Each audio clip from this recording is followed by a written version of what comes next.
Assalamualaikum warahmatullahi wabarakatuh. Berikut adalah tugas aksi nyata modul 1.4 budaya positif dalam kegiatan penyebaran konsep-konsep inti modul budaya positif serta penerapannya. Bersama saya Andi Oktaviani Mabate, calon guru penggerak angkatan 11 kelas 228 dari SMP Negeri 4 Karanganyar. Dengan Bapak Fasilitator Bapak Purwanto SPD SDMPD dan Ibu Sri Sulastri SPD MPD sebagai pengajar praktik.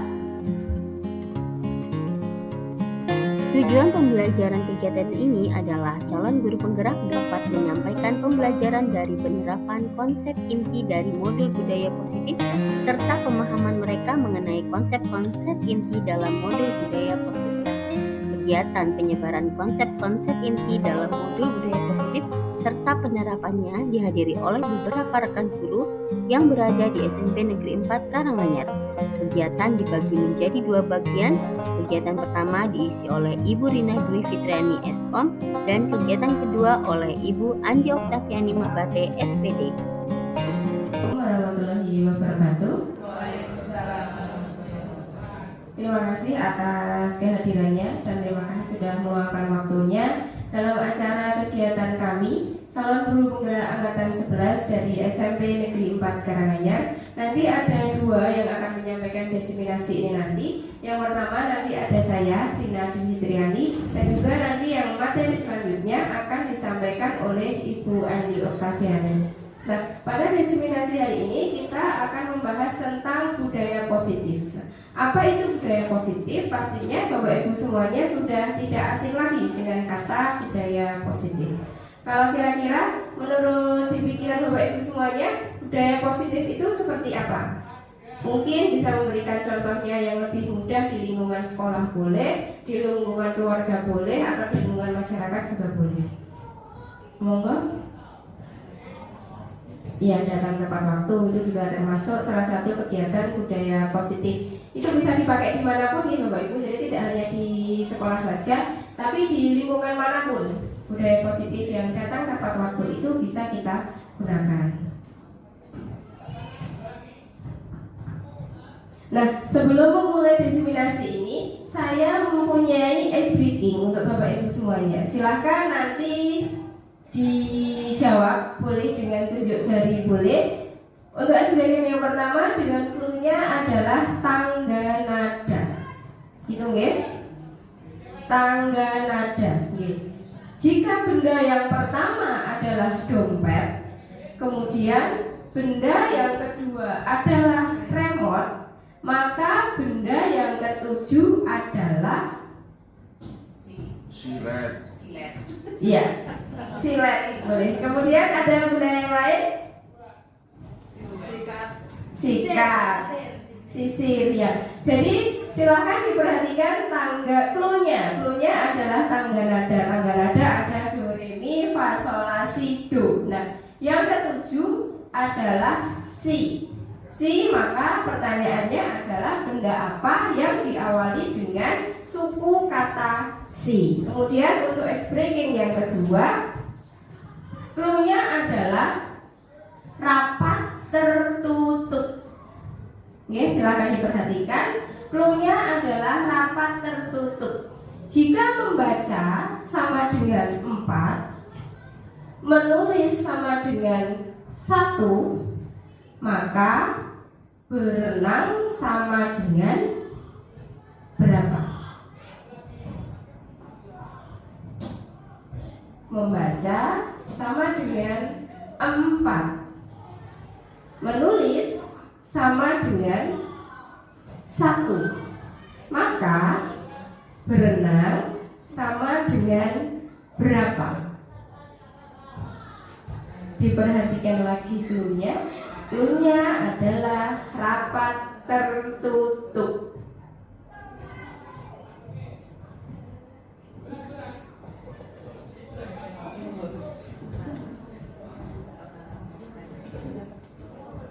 Masih belum menyerah nih?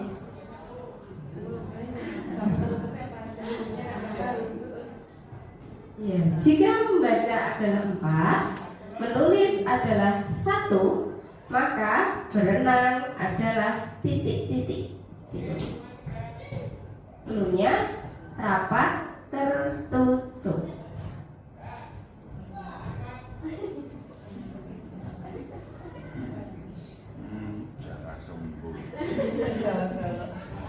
Sudah menyerah atau sudah lambaikan tangan atau masih mau berusaha? Sudah menyerah deh. Jika membaca adalah 4, cluenya tadi adalah rapat tertutup. Ini Bapak Ibu, ini kan rapat tertutup. Ini kan bentuknya lingkaran dan tengahnya bolong. 1, 2, 3, 4. Kemudian ini hanya 1.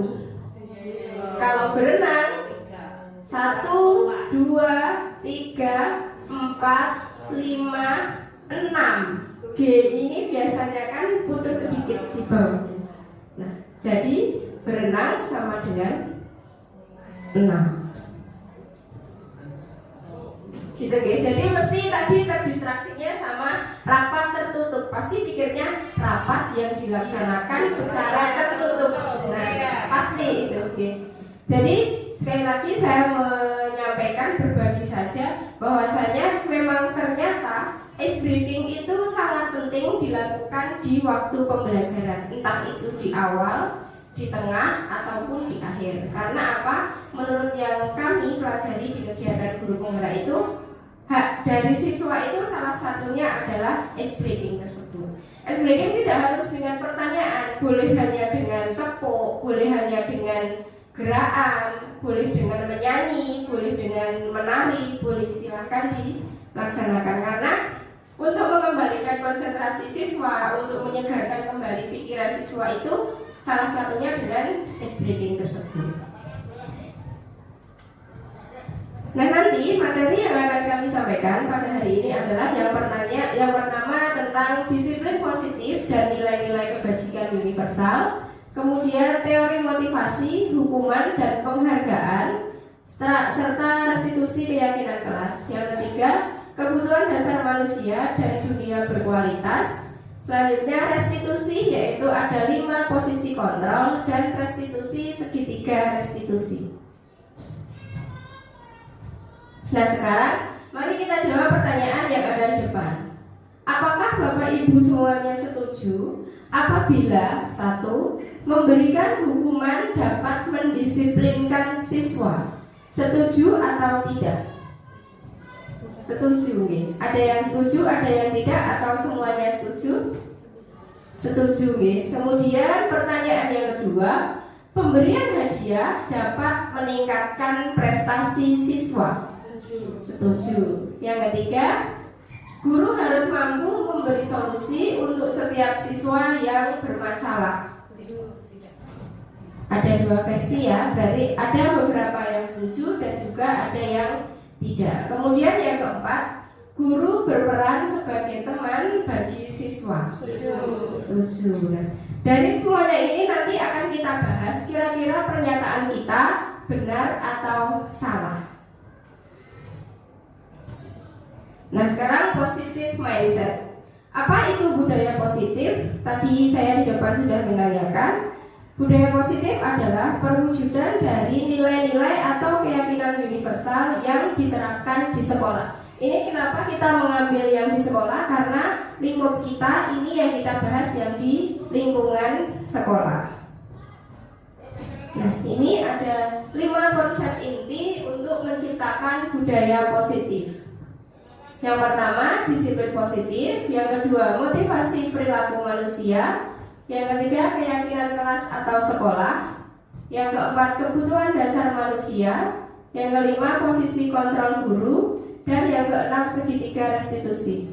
Dari 6 ini yang sudah dilaksanakan oleh Bapak Ibu, kira-kira nomor berapa?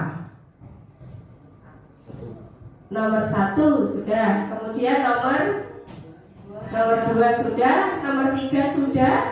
Nomor 4 sudah.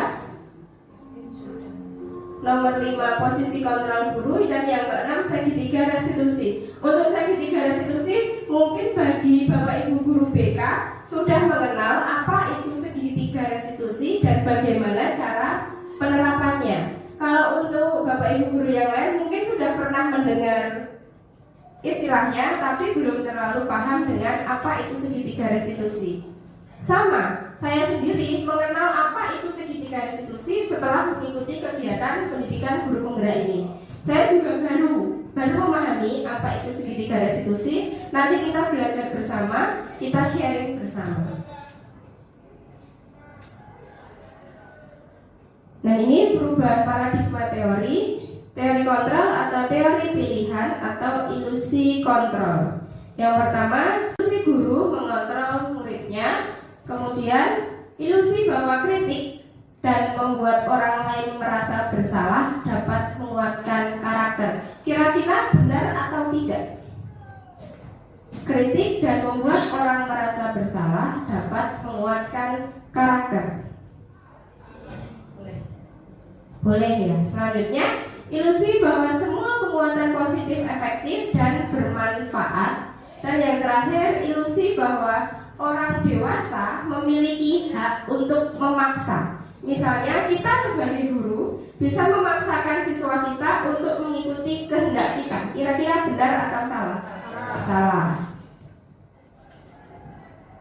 Nah, sekarang saya minta Bapak Ibu guru mungkin bisa berpasangan. Silahkan tangan kanannya digenggam. Salah satunya menggenggam tangan kanannya.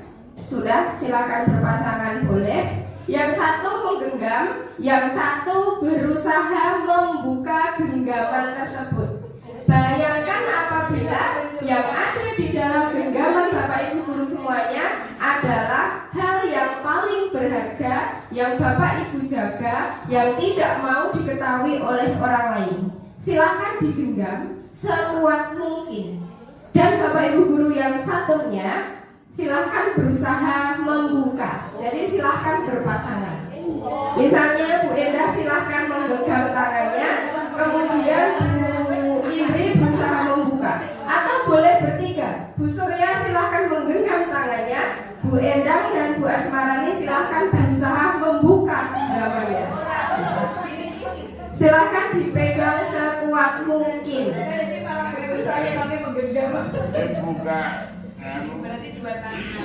Iya, boleh. Silahkan berusaha dibuka.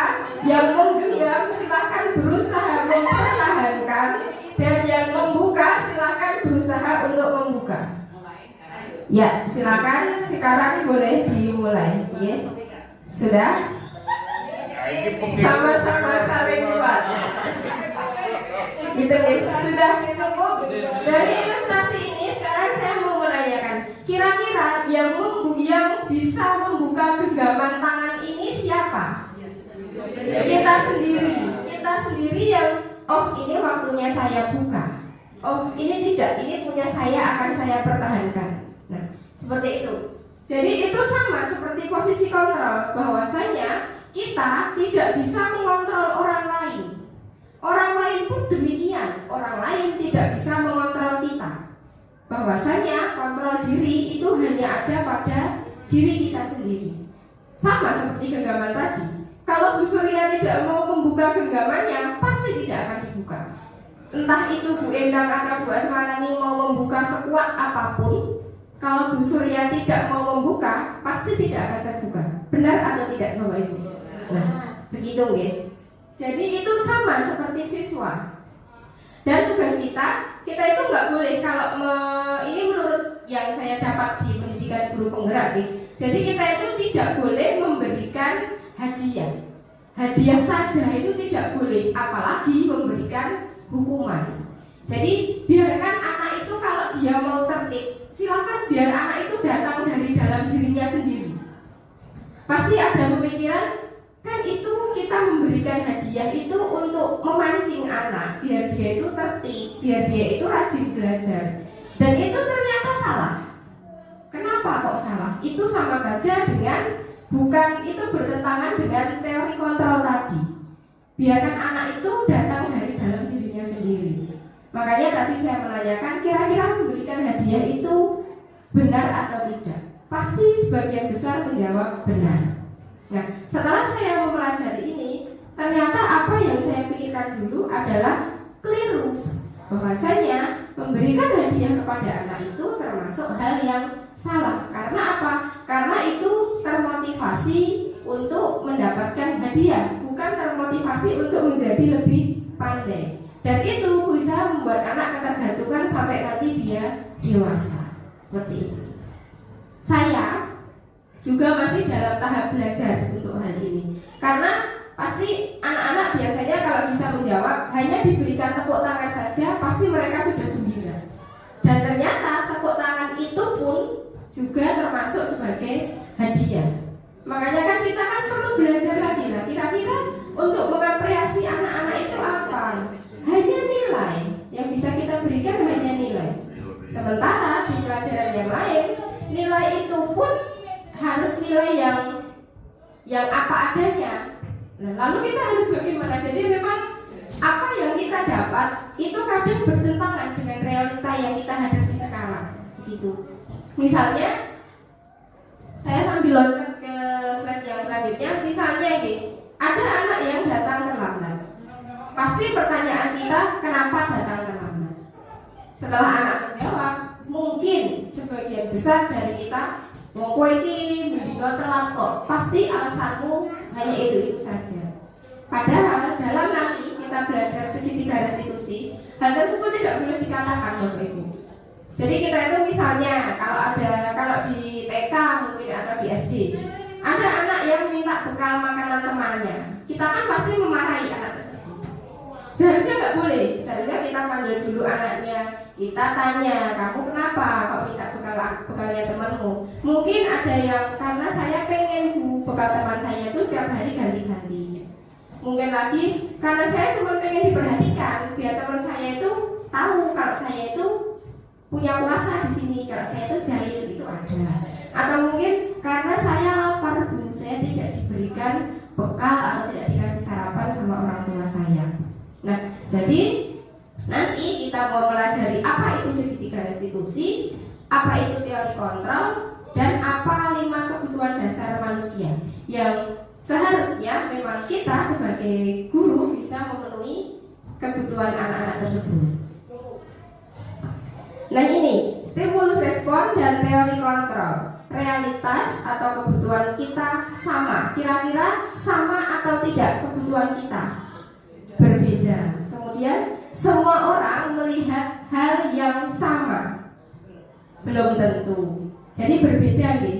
Kita mencoba mengubah orang agar berpandangan sama dengan kita. Bisa atau tidak? Tidak. Selanjutnya, perilaku buruk dilihat sebagai suatu kesalahan. Ini hampir sama dengan yang di atasnya. Mungkin ada peribahasa nih, apa yang kita lakukan baik belum tentu diterima orang lain dengan baik pula. Nah, ini mungkin bisa sampai di perilaku buruk dilihat sebagai suatu kesalahan. Tidak, bahwasanya semua perilaku pasti memiliki tujuan. Untuk selanjutnya, orang lain bisa mengontrol saya. Tidak, tadi kita sudah mencoba mempraktekannya. Saya bisa mengontrol orang lain. Tidak bisa. Pemaksaan ada pada saat bujukan gagal. Bisa. Kita pasti pernah melakukan, ya. Selanjutnya, model berpikir menang atau kalah. Sekarang kita berusaha bahwasanya tidak ada yang menang dan tidak ada yang kalah. Solusi harus ada model berpikir menang-menang. Nanti kita bahas di slide-slide selanjutnya. Nah ini tadi disiplin positif. Disiplin positif merupakan salah satu cara untuk menerapkan disiplin yang bertujuan untuk menumbuhkan kesadaran serta memberdayakan anak untuk melakukan sesuatu tanpa sokongan, ancaman maupun hukuman. Ini tadi saya sudah mencontohkan bahwasanya kita tidak boleh menghukum siswa, kita tidak boleh memberikan hadiah kepada siswa, dan kita tidak boleh mengancam siswa. Yang sering saya lakukan, misalnya, nek orang nggak PR, nek orang nunggu tugas, kowe sesok orang munggah. Nah, seperti itu termasuk salah satu ancaman. Dan itu biasanya timbulnya secara otomatis dari guru nggih. Saya pun setelah mendapatkan pelajaran ini baru ternyata kemarin saya salah. Untuk mengubah itu ternyata tidak mudah. sangat susah dan perlu belajar lagi.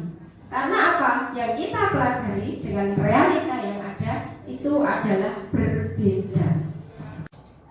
Nah, menurut Bapak Ibu, apakah makna dari kata disiplin? Pernahkah menerapkan kedisiplinan di dalam kelas? Pastinya semuanya pernah, gitu. Pernah. Dan kata disiplin mungkin yang terngiang di Bapak Ibu guru semuanya, kalau yang namanya disiplin pasti berhubungan dengan tata tertib, peraturan. Ya atau tidak?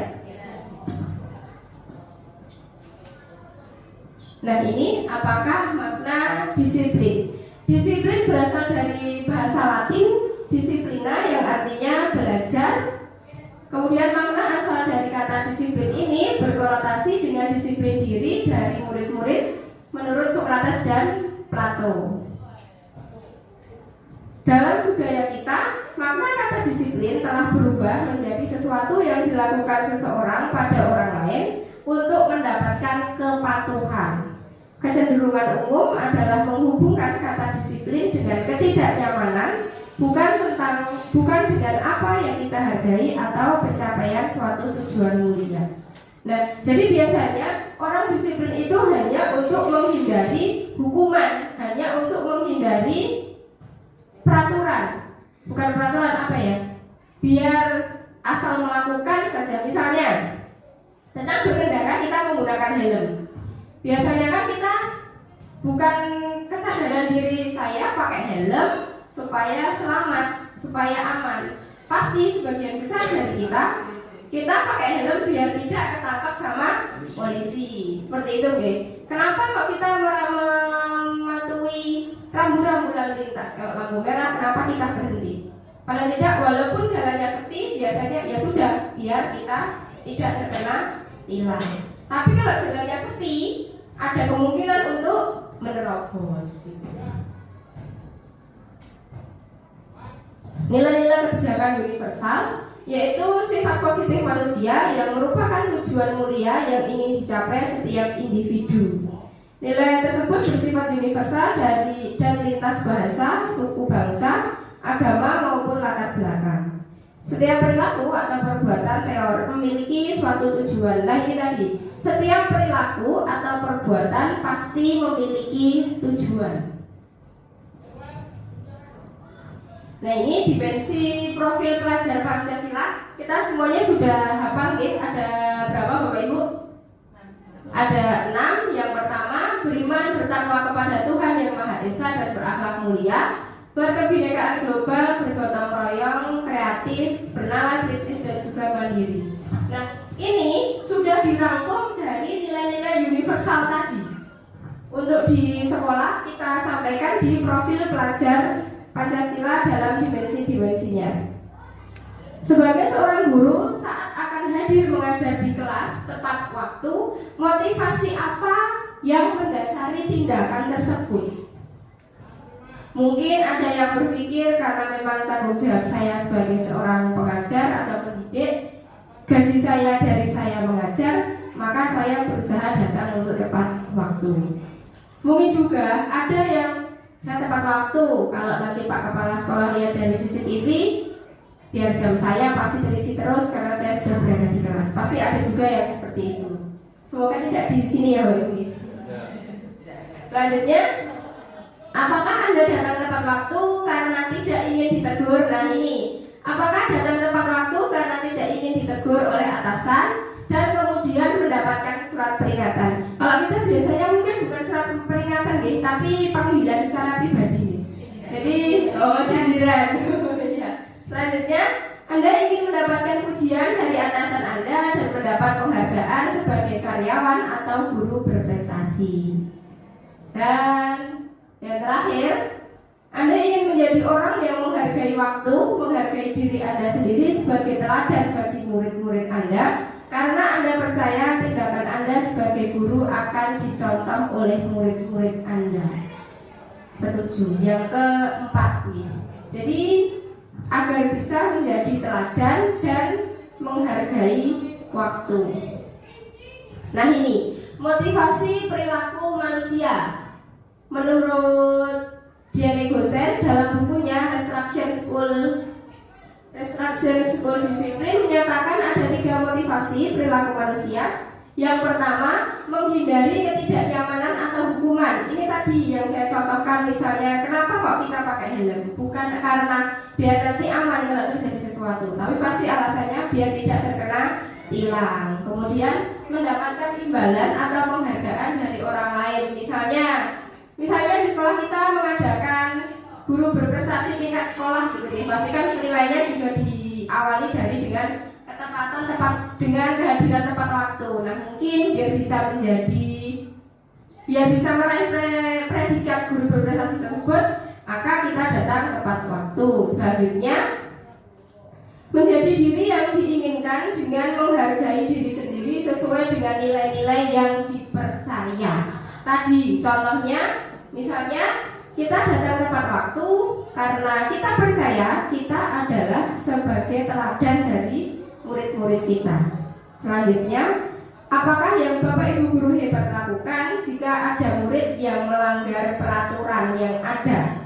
Memberikan hukuman, memberikan konsekuensi atau restitusi. Kalau hukuman itu misalnya ada siswa yang mencoret-coret tembok, kemudian kita memberikan hukuman dia untuk membersihkan kamar mandi. Itu adalah hukuman. Kalau konsekuensi, misalnya kita melihat siswa mencoret-coret tembok, kemudian kita meminta anak tersebut untuk membersihkan dan mengecat ulang tembok tersebut, itu adalah konsekuensi. Kalau restitusi, kita ajak duduk bersama anak tersebut, kita tanya, kenapa kok kamu melakukan kesalahan itu? Kemudian alasannya apa? Selanjutnya kita memberikan dorongan. Yang pertama kita lakukan, kalau dalam yang saya pelajari, kita pasti mengatakan, nggak apa-apa mas, kamu melakukan kesalahan. Bapak ibu guru juga pernah melakukan kesalahan. Karena pada dasarnya semua orang itu tidak ada yang sempurna, pasti pernah melakukan kesalahan. Nah, kemudian tahapan restitusi yang terakhir, kita memberikan keyakinan, menanyakan keyakinan. Mas, kalau kamu coret-coret tembok, kira-kira kamu sudah melanggar peraturan apa? Gitu. Misalnya, ini Bu, kita kan harus menjaga kebersihan. Kalau kita coret-coret tembok kan berarti kita tidak menjaga kebersihan, tapi kita malah mengotori tembok tersebut. Kemudian kita mengatakan, nah kalau seperti itu, kira-kira kamu bersedia tidak untuk berjanji tidak mengulangi seperti ini lagi? Kalau kamu bersedia, apa yang akan kamu lakukan? Nah, itu segitiga restitusi. Tapi saya percaya itu tidak mudah. Karena sama, saya itu kayak mengalami apa ya Bu? Waktu saya menangani David sama Risma, itu kebetulan materi yang saya pelajari itu materi ini. Dan itu seperti bertentangan rasanya. Materi saya seperti ini, tapi anak yang saya hadapi seperti itu. Kalau saya mau menggunakan restitusi, masalah tidak akan selesai. Kalau saya tidak menggunakan restitusi, saya kemarin belajar itu, harusnya saya mengamalkan itu, tapi belum bisa. Di diri saya itu ada kayak, harusnya saya itu gini, tapi kenapa kok ini? Karena memang nggak bisa, memang sayanya yang belum bisa menerapkan restitusi ini secara baik dan benar sesuai petunjuk, sesuai pelajaran yang saya terima. Jadi nanti mari kita bersama-sama belajar untuk demi kenyamanan sekolah, demi kebaikan siswa, belajar tentang apa itu segitiga restitusi, bagaimana pelaksanaannya, bagaimana penerapannya. Ini tadi contoh sanksi atau konsekuensi dan hukuman. Saya hanya mengambil beberapa saja. Yang pertama, restitusi merupakan pilihan. Ini tadi, misalnya yang mencoret-coret tembok tadi, kalau hukuman misalnya anak tersebut disuruh keliling lapangan atau anak tersebut disuruh untuk membersihkan kamar mandi. Kalau konsekuensi, silakan bersihkan tembok itu sama seperti sebelum kamu coret-coret tadi. Kalau restitusi, kita ajak duduk bersama, kita tanya anak tersebut. Nah ini teorinya, kalau hukuman tidak terencana, bersifat satu arah, bisa berupa hukuman fisik, psikis, atau kata-kata kasar. Konsekuensi bersifat terencana sudah disepakati. Bentuk-bentuk konsekuensi dibuat dari pihak guru dan sekolah. Kemudian untuk segitiga restitusi, proses menciptakan kondisi murid untuk memperbaiki kesalahan mereka sehingga bisa kembali dengan karakter yang lebih kuat. Ini tindakan guru. Nah, ini mencatat 100 kali di dalam buku kalimat, saya tidak akan terlambat lagi datang ke sekolah. Kira-kira itu hukuman atau konsekuensi? Hukuman. Selanjutnya, lari mengelilingi lapangan basket 2 kali karena terlambat hadir di sekolah. Hukuman. Murid diminta untuk push up 15 kali karena tidak menggunakan masker ke sekolah. Hukuman. Menggantikan kertas tugas teman yang telah dicoret-coret. Konsekuensi. Membersihkan tumpahan air di meja tulis karena tersenggol pada saat belajar. Konsekuensi. Murid disuruh untuk mengenakan sepatu seharian di sekolah karena tidak menggunakan sepatu hitam. Ini mungkin murid disuruh tidak mengenakan sepatu seharian di sekolah karena tidak mengenakan sepatu hitam. Hukuman. Selanjutnya, lari mengelilingi lapangan basket 2 kali karena terlambat 10 menit untuk pelajaran PJOK. Nah, ini kunci jawabannya. Yang konsekuensi, menggantikan kertas tugas teman yang telah dicoret-coret, kemudian membersihkan tumpahan air di meja tulis karena tersenggol pada saat belajar, dan lari mengelilingi lapangan basket 2 kali karena terlambat 10 menit untuk pelajaran PJOK. Nah, ini restitusi adalah proses menciptakan kondisi bagi murid untuk memperbaiki kesalahan mereka sehingga mereka bisa kembali pada kelompok mereka dengan karakter yang lebih kuat. Jadi bukan dengan hukuman, bukan dengan ancaman, dan bukan dengan pemberian hadiah agar anak itu sadar akan kesalahannya dan dia tidak akan mengulangi lagi. Tapi cara yang kita pakai adalah apa? Restitusi. Ini, apakah pernahkah Bapak Ibu guru hebat memberikan penghargaan atau hadiah kepada murid karena telah melakukan sesuatu? Sering nih, entah itu makanan, tepuk tangan, atau hanya mungkin ada juga yang memberikan uang, pasti ada. Nah, ini dihukum oleh penghargaan, bahwa penghargaan berlaku sama dengan hukuman dalam arti meminta atau membujuk seseorang melakukan sesuatu untuk memenuhi suatu tujuan tertentu dari orang yang meminta atau membujuk. Dorongannya eksternal dan akan ada faktor ketergantungan. Kira-kira benar atau tidak? Kalau untuk anak-anak TK mungkin masih bisa dengan seperti itu. Tapi kalau masih terbawa sampai dia SD sampai dia SMP, itu akan nempel di ingatannya. Saya mau melakukan ini agar diberikan ini. Bahkan saya contohkan sedikit saja, misalnya anak kecil yang lagi lucu-lucunya umur 3 tahun, 4 tahun, anaknya laki-laki, kita pakaikan mukena, kita pakaikan jilbab, itu kan biasanya dia kelihatan lucu dan kita senang sekali lihatnya. Itu bahaya sekali ya ternyata. Bahwasanya saya baru saja mempelajari artikel itu bisa menjadikan anak itu dewasanya nanti menjadi anak yang suka menjadi feminin. Karena apa? Oh, ternyata kalau saya dandan seperti perempuan, orang tua saya senang ya. Orang tua saya selalu gembira. Nah, itu hanya kecil saja, tapi ternyata itu dampaknya luar biasa sampai dia dewasa nanti. Dan saya menyesal. Menyesalnya apa? Saya pernah melakukan itu pada waktu dia kecil. Nah, jadi kenapa saya dari dulu nggak tahu yang namanya restitusi? Kenapa saya nggak tahu yang namanya nilai-nilai universal tadi? Nah, ini penghargaan menghukum mereka yang tidak mendapatkan penghargaan. Misalnya dalam sistem ranking, mereka yang mendapatkan yang kedua akan merasa paling dihukum. Biasanya kalau di kelas itu anak-anak yang ranking 1, 2, 3 itu mereka persaingannya luar biasa ketat. Bagi anak yang sadar belajar pasti ranking 1, 2, 3 itu persaingannya sangat ketat.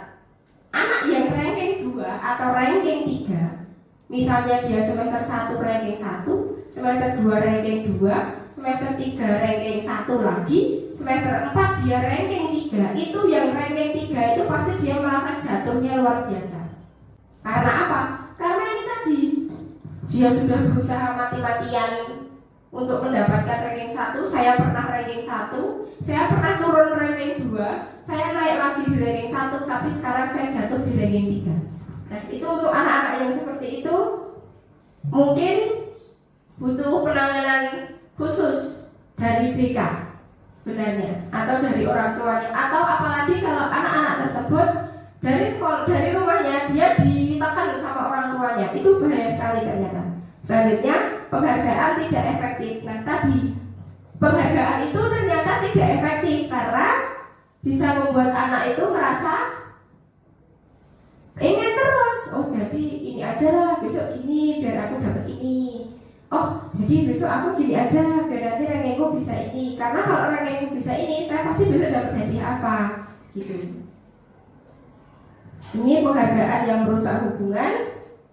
Ketika seorang diberi penghargaan atau dipuji di depan orang banyak, maka yang lain akan merasa iri. Nah, ini sering sekali terjadi di kelas kita. Biasanya kan ada bapak ibu guru yang ini loh mbak, kamu nyontoh si A, dia itu rajin, nilainya bagus, seragamnya rapi, kalau ganti jam nggak pernah keluar kelas. Nah, itu ternyata bahaya.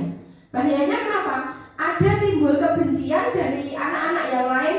Begitu ternyata cuma sayang sama si ini toh. Kita itu walaupun melakukan kebaikan apapun, kita itu nggak kelihatan. Pasti ada anak yang seperti itu. Selanjutnya, penghargaan mengurangi ketepatan. Banyak yang mendapat penghargaan, ternyata banyak yang jawabannya kurang tepat. Penghargaan menurunkan kualitas. Yang mendapatkan penghargaan hasil kinerjanya berhenti berkembang. Karena kadang gini, kalau kita ingin meraih sesuatu, setelah kita dapat itu, ya sudah, kita berhenti di situ. Kita tidak akan menambah. Kita harus, oh ini aku udah sampai di titik ini nih, kemarin aku pengen di titik ini, sekarang ya sudahlah, kita terlena. Padahal seharusnya apa? Kita berusaha lebih keras lagi untuk paling tidak untuk tetap sama di titik itu, atau lebih bagus lagi kalau kita bisa meningkat. Ini penghargaan mematikan kreativitas, yaitu penelitian menunjukkan bahwa pekerjaan seni atau sebuah penulisan cerita menjadi kurang kreatif bila dijanjikan sebuah hadiah atau penghargaan. Bagian ini yang saya belum terlalu paham gitu. Mungkin nanti bisa sambil berdiskusi. Kenapa kok ini disebutkan pekerjaan seni atau sebuah penulisan cerita menjadi kurang kreatif bila dijanjikan sebuah hadiah atau penghargaan? Nah, ini tadi sudah kita bahas. Nah, ini kalau dulu kan ada peraturan atau tata tertib. Kok kenapa sekarang namanya berubah menjadi keyakinan kelas? Gitu. Itu ada perubahan nih. Dulu kan tata tertib kelas, peraturan kelas. Kalau sekarang kenapa kok namanya keyakinan kelas? Karena gini, kalau peraturan itu hanya dibuat dari orang tertentu, misalnya dibuat oleh pemangku kebijakan.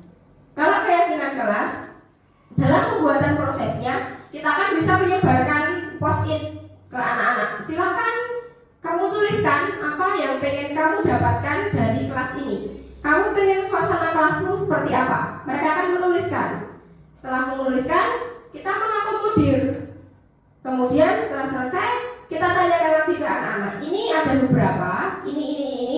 Silakan nanti kamu pilih. Kira-kira keyakinan mana yang akan kamu pilih? Setelah mereka memilih, ada beberapa poin. Kita menyepakatinya bersama. Nah, setelah sepakat, itu kan merupakan keyakinan dari kita, datang dari kita sendiri, untuk mengatur kita sendiri, dan kita sendiri yang menyepakati, dan kita juga yang akan melaksanakan kegiatan tersebut. Jadi bukan lagi peraturan, tapi sudah merupakan keyakinan.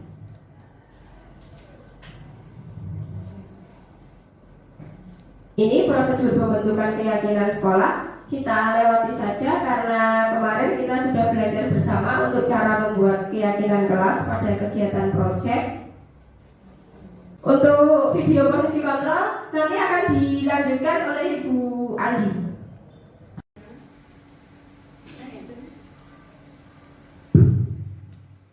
Assalamualaikum warahmatullahi wabarakatuh. Waalaikumsalam warahmatullahi wabarakatuh. Izinkan saya melanjutkan sesi sebelumnya yang telah disampaikan oleh Ibu Rina Dwi Fitriani tentang kegiatan budaya positif yang ada di sekolah kita. Tujuan kegiatan ini adalah untuk memahami pentingnya membangun budaya positif di sekolah sesuai dengan filosofi pendidikan Ki Hajar Dewantara, yaitu pendidikan yang berpihak pada murid. Ki Hajar Dewantara memberikan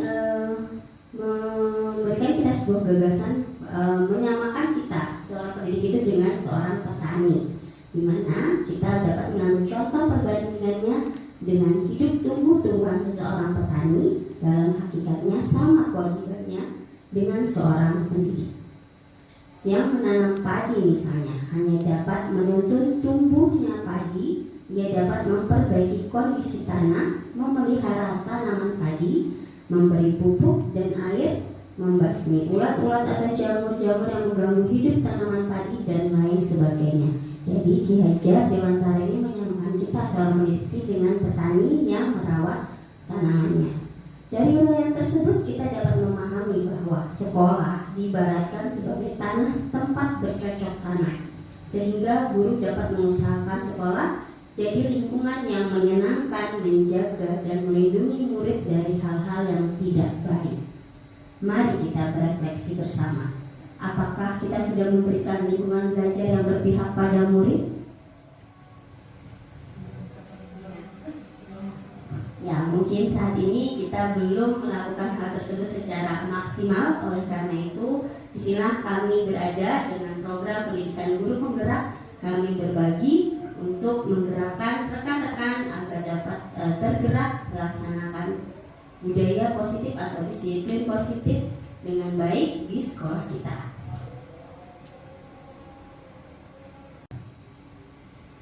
Pertanyaan berikutnya, pertanyaan pemantik. Tahukah Bapak Ibu guru hebat bahwa murid melanggar peraturan atau keyakinan kelas yang sudah kita buat? Ada karena ada kebutuhan dasar manusia yang tidak terpenuhi. Apa saja kebutuhan dasar manusia tersebut? 5 kebutuhan dasar manusia adalah konsep yang dikemukakan oleh Dr. William Glasser dalam Choice Theory. Seluruh tindakan manusia memiliki tujuan tertentu. Semua yang kita lakukan adalah usaha terbaik kita. Yang kita lakukan adalah usaha terbaik kita untuk mendapatkan apa yang kita inginkan. Ketika kita mendapatkan apa yang kita inginkan, sebetulnya saat itu kita sedang memenuhi satu atau lebih dari satu kebutuhan dasar kita. Semua orang senantiasa berusaha untuk memenuhi kebutuhannya dengan berbagai cara. Jadi ada 5 kebutuhan dasar yang telah dikemukakan oleh Dr. William Glasser, yaitu yang pertama bertahan hidup, yang kedua kasih sayang dan rasa diterima, ketiga penguasaan, keempat kebebasan, dan yang terakhir adalah kesenangan. Bila mereka tidak bisa mendapatkan kebutuhannya dengan cara yang positif, mereka bisa melanggar peraturan atau melakukan hal-hal yang tidak sesuai dengan nilai-nilai kebajikan. Oke, untuk melanjutkan tentang 5 kebutuhan dasar, di sini saya akan menerangkan sedikit. Bertahan hidup. Dalam suatu permasalahan kita harus tahu dulu, kenapa sih anak ini melakukan hal tersebut, alasannya apa. Dan biasanya setelah diteliti, ternyata ada kebutuhan-kebutuhan dasar yang belum terpenuhi, sehingga mereka mencari di luar dari dirinya. Misalkan bertahan hidup, di sini contohnya dalam bentuk fisiologi, mereka membutuhkan makanan, membutuhkan pakaian, membutuhkan kesehatan rumah. Kemudian rasa kasih sayang dan rasa diterima. Di sini mereka mencari penerimaan diri, di mana mereka bisa diterima, mereka merasa disayangi, merasa diperhatikan. Mungkin ada kebutuhan tersebut yang tidak dipenuhi di rumah sehingga dia mencarinya di sekolah. Kemudian penguasaan, power, nilai yang biasa mungkin lebih sering terjadi di sekolah kita, di kelas-kelas kita. Anak mencari power, mencari penguasaan atas seseorang, sehingga terjadi bullying. Mereka ingin ingin dilihat oleh teman-temannya kalau mereka itu berkuasa. Kemudian ada kebebasan memilih apa sih yang mereka inginkan. Mereka belum tahu mana yang baik, mana yang tidak. Bebas mau tidur pada jam pelajaran, bebas mau makan, seperti itu. Kemudian kesenangan dia bisa memilih apa yang mereka inginkan, murid inginkan. Kesenangan apa yang akan terpenuhi kalau dia melakukan sesuatu. Apakah kesenangan semakin diperhatikan, atau kesenangan melihat wajah teman-temannya itu kecewa, marah, atau tertawa, itu juga masuk pada kesenangan, kebutuhan kesenangan. Saya akan memberikan contoh kasus. Di sini ada Ibu Ambar, guru wali kelas 2A di SD Pelita Hati, yang sedang bingung menghadapi ulah salah satu murid di kelasnya yang bernama Doni. Beberapa anak di kelas 2A telah datang padanya dan mengeluhkan Doni yang seringkali meminta bekal makan siang mereka dengan paksa. Kira-kira dari permasalahan tersebut, dari kasus ini, apa yang sedang dipenuhi Doni? Kebutuhan apa yang sedang dipenuhi Doni? Bertahan hidup, penguasaan. Ya, kita lihat yang pertama, bertahan hidup. Apabila mungkin Doni tidak disediakan makan oleh ibunya lupa memberikan sarapan karena ibunya saking sibuknya berangkat ke sekolah. Ya. Jadi mungkin saja dia akan melakukan hal tersebut untuk bertahan hidup. Dia meminta makan dari teman-temannya. Kemudian kasih sayang dan rasa diterima. Kira-kira bisa masuk gak? Bisa gak Doni membutuhkan hal tersebut? Bisa. Bagaimana kira-kira kebutuhan seperti apa yang dilakukan Doni? Apa yang dia butuhkan untuk memenuhi tangki kasih sayang ini? Karena di rumah tidak mendapat perhatian dari orang tuanya, sehingga di sekolah dia meminta mencari perhatian. Mungkin dia minta teman-temannya mengadu kepada guru, sehingga guru otomatis akan melakukan pendekatan kepada Doni, dan Doni jadi merasa diperhatikan. Ya. Kemudian untuk kegiatan berikutnya, penguasaan. Bisa masuk kebutuhan yang bisa Doni masukkan, yaitu kebutuhan penguasaan. Dia akan semakin merasa berkuasa karena bisa mintain makanan teman-temannya, dan teman-temannya merasa takut, kemudian lapor ke gurunya. Kemudian kebebasan. Ada tidak kebutuhan kebebasan yang ingin dipenuhi Doni?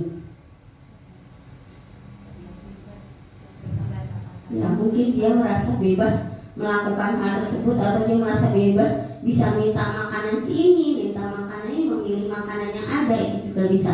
Begitupun dengan kesenangan. Dia senang melihat wajah teman-temannya marah, teman-temannya kesel, itu ya. Dia memenuhi tangki atau kebutuhan dari kesenangannya. Inilah yang dimaksud dengan teori choice theory atau teori kebutuhan dasar manusia. Kira-kira dapatkah kita melakukan itu kepada murid-murid kita sebelum kita menjudge murid kita, oh si A begini, oh si B begini. Kita harus lihat kebutuhan apa yang sedang dia penuhi.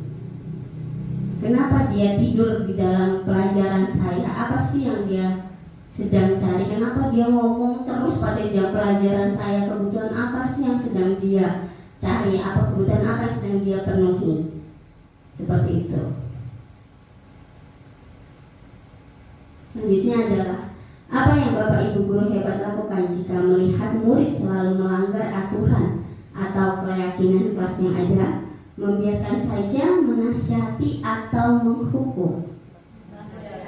Nasihati. Kita sudah tidak pakai cara menghukum ya, tidak ada di sini insya Allah. Oke bapak ibu, ibu-ibu ya, di sini pertanyaan tadi berhubungan dengan posisi kontrol guru yang dipelopori oleh Diana Gosen dalam bukunya Restructuring School Discipline pada tahun 1998 yang mengemukakan bahwa guru perlu meninjau kembali penerapan disiplin di dalam ruang-ruang kelas mereka selama ini. Apakah telah efektif? Apakah sudah berpusat pada murid, memerdekakan murid, dan memandirikan murid? Bagaimana dan mengapa? Melalui serangkaian riset dan berdasarkan pada teori kontrol, Dr. William Glasser Gosen berkesimpulan ada 5 posisi kontrol yang diterapkan seorang guru, orang tua ataupun atasan dalam melakukan kontrol.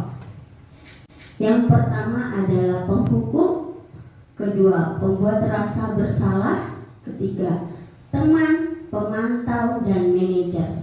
Kira-kira manakah yang biasa kita lakukan? Sebagai teman, sebagai pemantau, ya.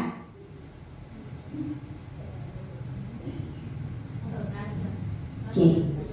Ya, dari sini, dari tabel di sini kita akan mengetahui mana yang dapat mengakibatkan murid akan mendapatkan identitas yang gagal, identitas berhasil atau sukses, juga yang identitas berhasil dan sukses tapi dikontrolnya dari luar dirinya, atau identitas berhasil atau sukses tapi berasal dari dirinya sendiri, kontrol dari diri. Nah, yang pertama contohnya adalah penghukum. Murid mungkin akan menghindari hukuman. Tadi sudah dijelaskan oleh Mbak Rina di depan mana hukuman, mana konsekuen, ya, itu beda antara hukuman dan konsekuen. Kalau hukuman itu lebih ke fisik atau verbal, ya, yang membuat anak itu akan semakin merasa dipojokkan.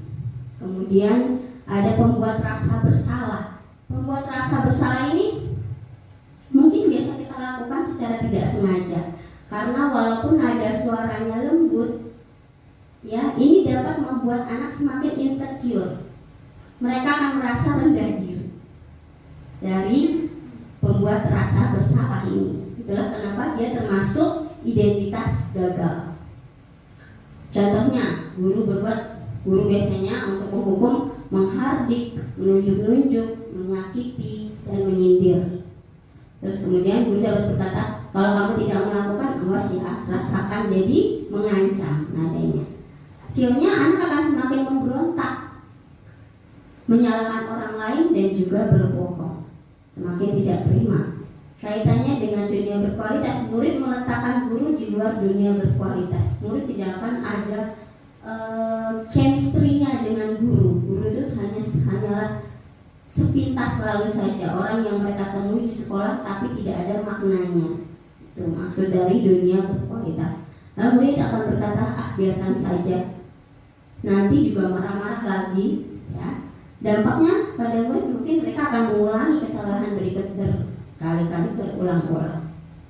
Inilah yang sering kita temukan, ya. Mungkin secara tidak sengaja, kenapa sih anak murid ini kok melakukan mengulangi kesalahan yang sama terus.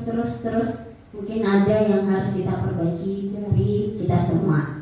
Kemudian pembuat rasa bersalah, berceramah dan mengatakan seharusnya ibu kecewa sama kamu.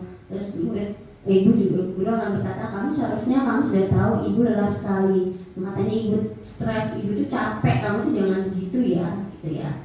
Menyembunyikan, hasilnya anak akan menyembunyikan, menyangkal, berbohong karena nggak mau bikin ibunya capek, nggak mau bikin ibunya lelah. Gitu. Lalu kaitannya dengan dunia berkualitas, murid meletakkan guru di dalam dunia berkualitas. Di dalam dunia berkualitas, ya, murid akan berkata maafkan saya, tapi dampaknya mereka menjadi rendah diri. Bahasanya anak sekarang insecure, dia nggak akan pede, dia akan hilang rasa percaya dirinya. Kemudian untuk identitas berhasil tapi kontrolnya dari luar, bukan dari dalam dirinya. Motivasinya itu dari luar.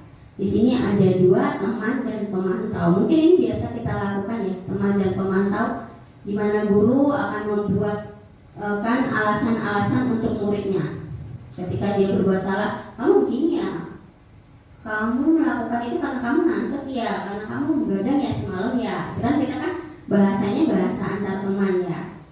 Ayolah lakukan ibu demi ibu. Masa kamu tidak mau ingat, tidak ibu pernah bantu ya. Terus hasilnya anak-anak akan ketergantungan. Ya, negatifnya mereka akan ketergantungan maunya sama guru itu terus.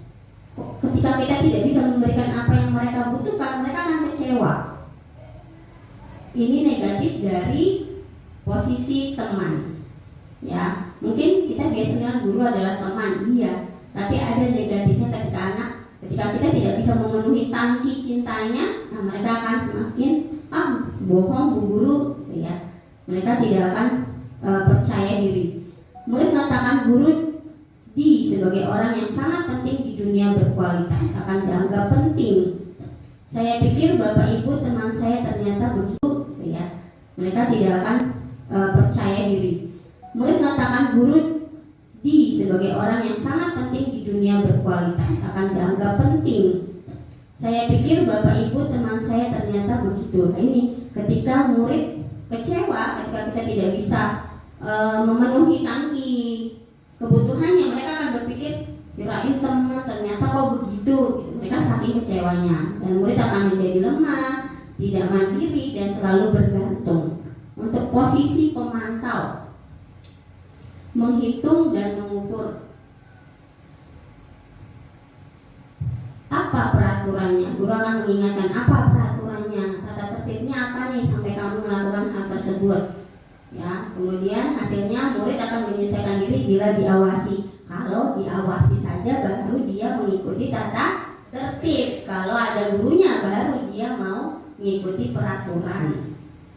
Kemudian dia akan meletakkan guru peraturan dan hukuman di dunia berkualitas. Jadi meletakkan guru peraturan dan hukum, peraturannya dan hukumnya juga dimasukkan dalam dunianya dia.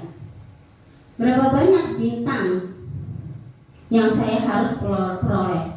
Berapa halaman yang harus saya tulis?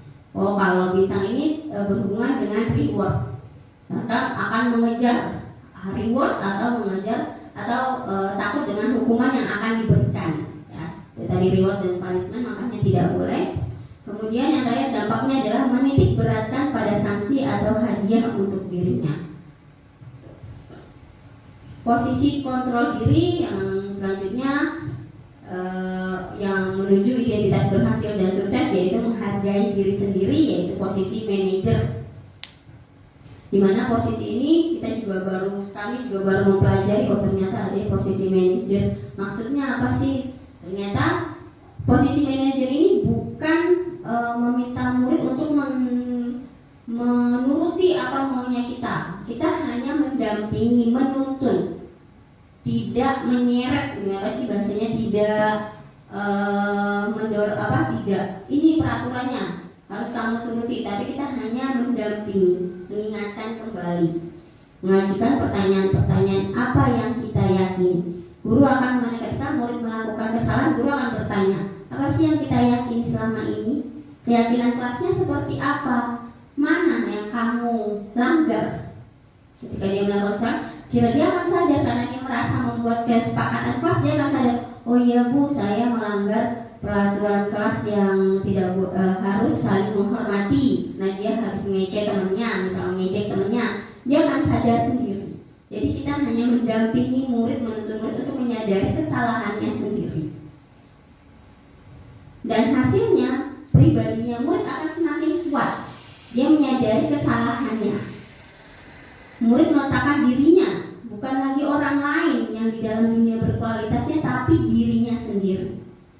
Kenapa sih ada dunia berkualitas? Itu berhubungan dengan nilai-nilai kebijakan universal, yang di situ termasuk profil pelajar Pancasila. Nilai-nilai kebajikan di mana karakter yang ingin kita capai untuk murid kita. untuk orang-orang terdekat kita, profil pelajar Pancasila dan beberapa nilai kebajikan lainnya yang sudah dijelaskan tadi itu masuk dalam dunia berkualitas. Kemudian bagaimana caranya saya bisa memperbaiki keadaannya? Dia akan sadar setelah diberikan pendekatan oleh gurunya, murid akan sadar sendiri apa kira-kira bagaimana saya dapat menyelesaikan. Jadi bukan kita yang mencari solusi, tapi murid sendiri yang mencari solusi atas permasalahan yang sedang mereka buat. Mereka bertanggung jawab. Kemudian dampaknya akan mereka bisa belajar mengevaluasi dirinya, bagaimana cara memperbaiki dirinya. Saya berikan contoh video. Sebentar.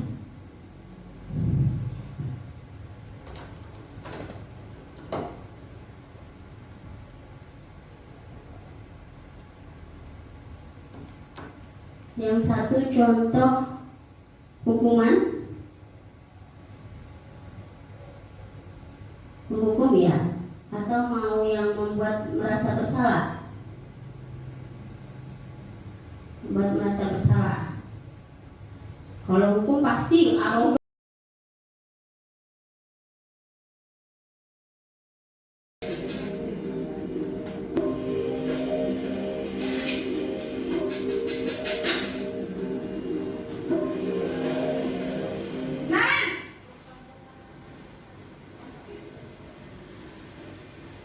Selamat pagi, Bu.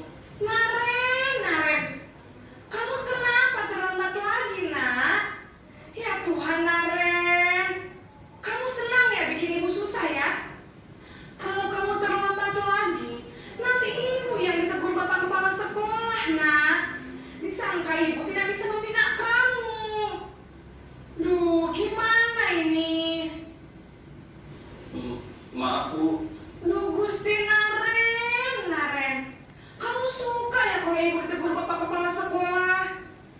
Terus, sekarang ibu harus tulis apa ini di buku absen? Ini kamu sudah sering terlambat loh. Ibu harus apa coba? Maaf, Bu. Maaf sekali. Ya sudah, lain kali jangan bikin ibu susah lagi ya nak ya.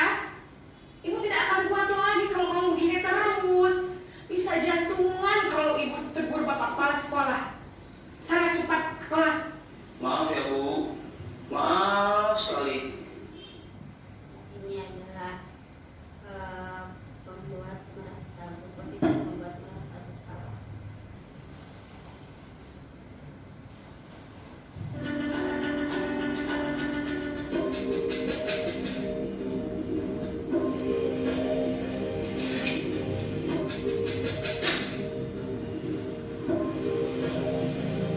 Naren!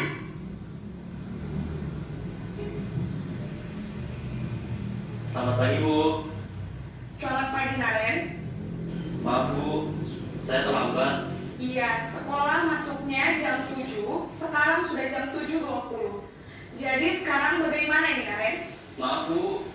Saya lupa setel alarm saya semalam. Baiklah, menurut kamu, keyakinan sekolah yang mana yang perlu kamu tingkatkan? Menghargai diri sendiri dan orang lain mungkin ya, Bu. Setuju. Jadi, apakah Naren meyakini prinsip saling menghormati tersebut? Iya, Bu. Saya meyakininya. Apakah Naren bersedia memperbaiki masalah keterlambatan ini? Bersedia, Bu. Bagaimana kamu akan perbaiki masalah keterlambatan ini? Saya akan coba untuk tidak lupa menyetel alarm saya, Bu. Baik, kalau Naren lupa menyetel alarm di rumah, ada orang yang kira-kira bisa bantu mengingatkan tidak? Ada, Bu. Kakak saya, Kak Emma. Ada lagi selain Kak Emma? Selain Kak Emma, ada ibu saya. Baik, jadi yang mengingatkan Naren adalah Kak Emma dan ibu kamu ya? Kira-kira akan mulai setel alarm kapan nih Naren? Setelah pulang sekolah, akan segera saya lakukan. Baik, jadi Naren akan setel alarm untuk bangun besok pagi dan akan diingatkan oleh kakak dan ibunda Naren ya. Ada lagi yang mungkin perlu dilakukan Naren? agar tidak terlambat bangun lagi. Tidak ada, Bu. Baik, Naren. Terima kasih untuk kerjasama kamu. Sekarang kamu perlu kembali ke kelas untuk belajar. Baik, Bu. Terima kasih. Ya, itulah 2 contoh dari merasa bersalah. Bisakah kita melakukan hal tersebut? Bisa, walaupun rasanya sulit tapi harus tetap kita lakukan untuk mensukseskan tujuan pendidikan. Untuk kegiatan selanjutnya dengan pertanyaan pemantik, jika hukuman dan konsekuensi memberi dampak negatif, lalu apa yang harus dilakukan guru untuk menangani murid yang berbuat kesalahan? Di sini kami telah mempelajari teori segitiga restitusi, di mana dalam segitiga restitusi ini kita akan mengenal ada 3 tahapan untuk melakukan restitusi. Yang pertama ada menstabilkan identitas, kemudian yang kedua adalah validasi kebutuhan, yang ketiga menanyakan keyakinan. Ini yang dimaksud segitiga restitusi. Yang pertama, menstabilkan identitas. Setiap orang itu pasti pernah melakukan kesalahan. Kamu bukan satu-satunya yang pernah melakukan ini. Lalu dalam tahap validasi kebutuhan, adakah cara yang lebih efektif untuk mendapatkan apa yang kamu butuhkan? Kira-kira kalimat-kalimat inilah yang akan keluar ketika kita melakukan kegiatan restitusi kepada murid kita. Semuanya tidak harus semua dilakukan. Boleh salah satu saja ataupun dilakukan secara keseluruhan, itu lebih baik. Oke, melanjutkan keterangannya. Dalam menstabilkan identitas di sini, untuk membuat anak yang merasa gagal karena berbuat salah menjadi positif terhadap dirinya. Ya, tujuannya adalah membuat anak yang melakukan kesalahan, mereka dapat menerima dirinya, tidak rendah diri. Kita dapat sebagai guru, kita dapat berkata berbuat salah itu hal yang manusiawi. Jadi tidak menjudge kamu nakalera, masya Allah, enggak. Tapi kita bahasanya berbuat salah itu hal yang manusiawi. Tidak ada manusia yang sempurna di dunia ini. Bapak ibu juga pernah berbuat salah. Ibu juga pernah ngantuk kemarin waktu sibuk scrolling gitu, pernah. Terus kita pasti bisa menyelesaikan permasalahan ini. Jadi kita melakukan pendekatan-pendekatan yang seperti ini. Bapak ibu tidak tertarik untuk mencari tahu siapa yang salah, siapa yang benar. Ibu lebih tertarik bagaimana kita dapat menyelesaikan masalah ini. Serahkan kembali kepada muridnya. Kalau kamu menyalahkan dirimu sendiri terus-menerus, apakah kamu bisa bersikap baik pada dirimu sendiri? Ini contoh menstabilkan identitas. Dapatkah kita melakukannya? Bisa. Harus bisa. Oke, yang kedua adalah validasi kebutuhan atau validasi kesalahan, ya. Di mana tujuannya membantu murid mengenali basic atau need atau kebutuhan dasar yang ingin dipenuhinya ketika melakukan kesalahan tersebut. Pada dasarnya setiap tindakan manusia tujuannya adalah memenuhi kebutuhan dasar yang tadi, yang 5 tadi. Apakah itu penguasaan, kebebasan, kasih sayang, rasa diterima, kesenangan atau bertahan hidup. Jadi tindakan mau itu positif atau negatif yang dilakukan murid kita ataupun kita itu pasti berdasarkan 5 kebutuhan dasar tersebut. Sebagai guru kita pasti akan berkata, kamu bisa saja kan melakukan hal yang lebih buruk, tapi kamu tidak melakukannya. Kamu pasti punya alasan mengapa melakukannya. Apa yang penting bagi kamu? Kamu boleh tetap berusaha menjaga sikap itu, tapi tambahkan sikap yang lain atau sikap yang baru. Maukah kamu belajar cara lain untuk mendapat yang kamu butuhkan tanpa harus memukul? Apakah kamu bisa melakukan dengan lebih baik lagi besok? Seperti itu untuk validasi kebutuhan. Selanjutnya yang terakhir adalah menanyakan keyakinan. Karena kita sudah pernah membuat keyakinan kelas, mungkin ini bisa sangat bermanfaat untuk Bapak Ibu. Di sini anak akan melihat kesalahannya yang dihubungkan dengan norma sosial dan nilai-nilai yang mendasari manusia untuk berinteraksi dengan orang lain atau menghubungkan dengan keyakinan kelas yang sudah dibuat. Guru akan berkata, apa nilai yang kita percaya di kelas atau di sekolah ini? Nilai-nilai universal atau nilai-nilai kebajikan apa yang telah kita sepakati? Apakah itu saling menghargai, saling menghormati, atau tanggung jawab? Itu adalah nilai-nilai, contoh nilai-nilai kebajikan. Kelas yang ideal itu seperti apa sih? Itu bisa kita tanyakan kepada murid-murid kita. Kamu ingin jadi anak yang seperti apa? Apa yang kamu rasakan ketika kamu melakukan hal tersebut? Kamu menjadi orang yang seperti apa? Sama seperti tadi ya. Jadi ada 3 tahap restitusi. Yang pertama menstabilkan identitas, kemudian validasi tindakan yang salah, yang ketiga adalah menanyakan keyakinan.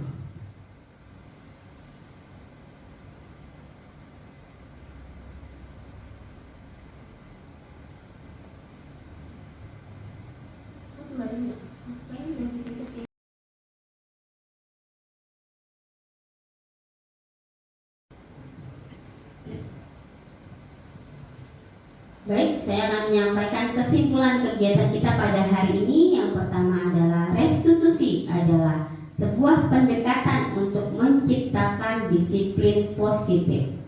Kembali di awal tadi tentang disiplin positif. Restitusi adalah proses menciptakan kondisi bagi murid untuk memperbaiki kesalahan mereka, sehingga mereka bisa kembali pada kelompok mereka dengan karakter yang lebih kuat. Mereka tidak akan menjadi anak yang down atau insecure, tapi mereka akan lebih kuat lagi karakternya karena sudah diberi penguatan-penguatan.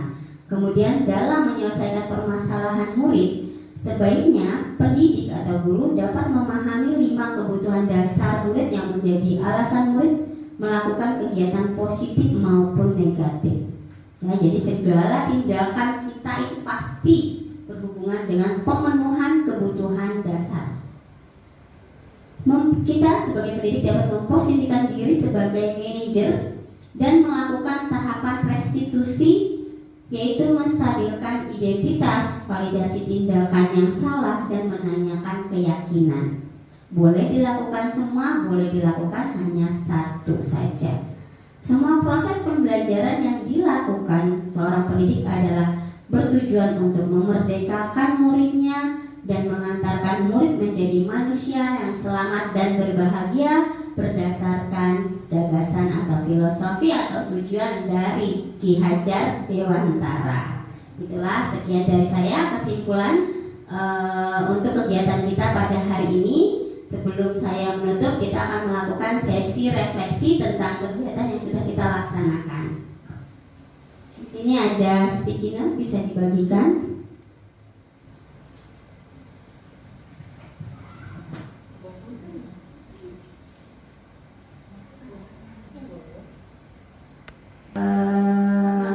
Tiga warna. Lalu boleh mengisi yang pertama. Sebelumnya saya berpikir bahwa, kemudian ternyata dari pemaparan kami sebelumnya Bapak Ibu pikirkan tentang siswa atau tentang disiplin positif itu apa?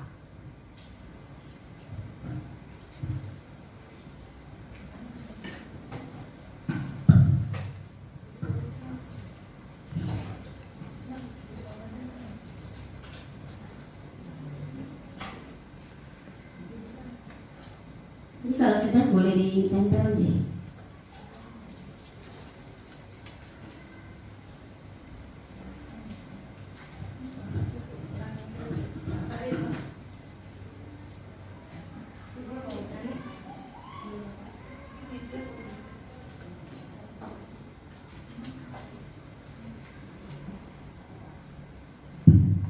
Oke, tunggu untuk yang sudah bisa ditempel sesuai dengan pertanyaannya.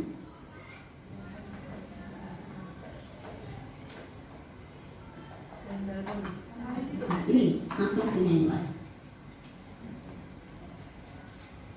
Berdasarkan kriteria.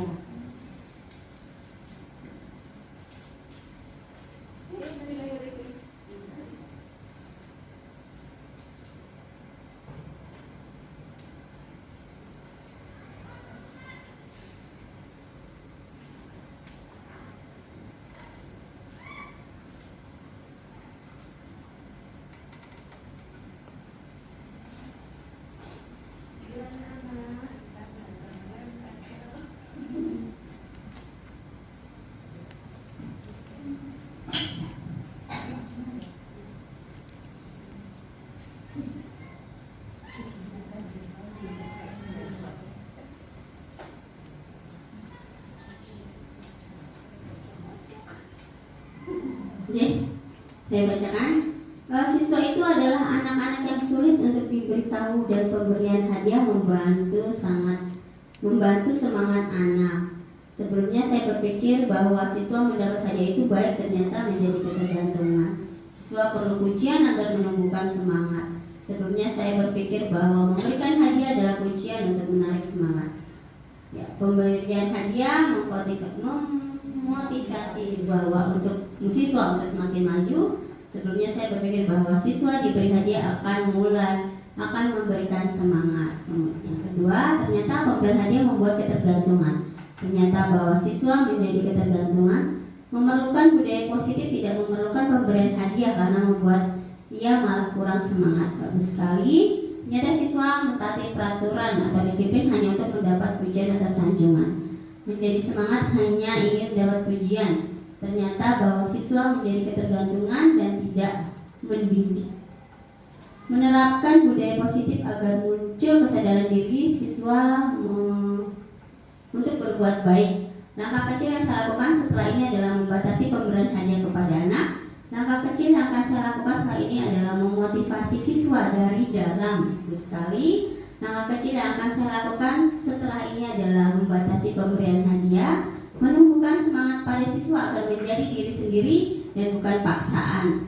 Menumbuhkan rasa pada siswa untuk semangat melalui dirinya sendiri. Oke, terima kasih banyak Bapak Ibu. Bos buat kita semua.